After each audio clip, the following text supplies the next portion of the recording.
First tonight, jail for the builder who went on an extraordinary wrecking spree that destroyed 5 newly built retirement homes. Daniel Neagu has been sentenced to 4 years for destroying the bungalows in Hertfordshire just a week before the owners were due to move in. He even filmed himself as he drove the digger last August following a dispute over unpaid wages. Well, Elodie Harper is in Buntingford for us now. Elodie.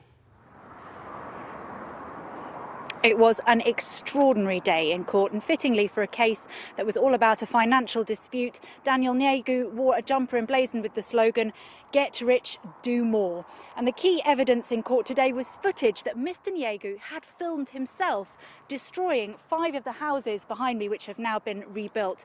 Now, this footage ran to about 45 minutes, and in it you can hear Mr. Neagu whooping. He's listening to music, including the song Shame, and humming along to Gala's Freed from Desire, all whilst he's destroying 5 houses with 2 diggers. Footage the judge described today as shocking. Daniel Neagu filmed himself smashing a digger into 5 retirement homes he had helped to build. When you don't pay your hard workers, Fenton and McCarthy, yeah? I hope you're happy with that. Neagu can be heard explaining his motive to members of the public, saying he wanted to show what happens when you don't pay your workers. ITV Anglia spoke to some of the neighbours who saw it happen shortly after Mr. Neagu smashed up the houses. William Griffiths called the police and recorded some of the destruction on his phone. And then the next thing we know, he's got out of the digger, went to walk away. We thought, oh, well, that's fine. He's done his bit now. And then, what's happening? He went, I'm not dangerous. He said, I haven't been paid. He said, but I'm not dangerous. And then next thing we know, he gets back into the digger, turns the digger around and starts demolishing the other side of the road. And we were just amazed what was going on.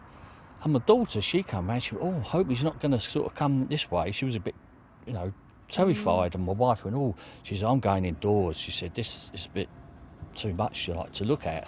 Well, basically, there's not much we could do. We stood there looking at it, thinking, oh, when's it going to stop? But he got to the end, when the police come, and he was just waiting for the police to come, and then he was quite happy to be arrested. People were due to move into the houses just weeks after Mr. Neagu destroyed them. The rebuilding costs ran to more than £800,000. The court heard today Mr. Neagu was owed about £15,000 for construction work by a company called Fenton's. This meant he was unable to pay his own 6 workers and was receiving threats. But the judge said even if this were all true, it was still no excuse. Passing sentence, the judge said Mr. Neagu had committed a pure act of revenge. He said the video footage was truly shocking and that nothing justified behaviour that was unacceptable in a civilised society. He said to Mr. Neagu, you took the law into your own hands. Mr. Neagu's father and cousin were in court today to hear the sentence passed. Police say it's one of the strangest cases they've worked on. I can understand, or maybe not understand, why Mr. Neagu done his actions because he was owed so much money. But it certainly shows that you cannot take the law into your own hands. Mr. Neagu was sentenced to 4 years, half of which will be served in prison.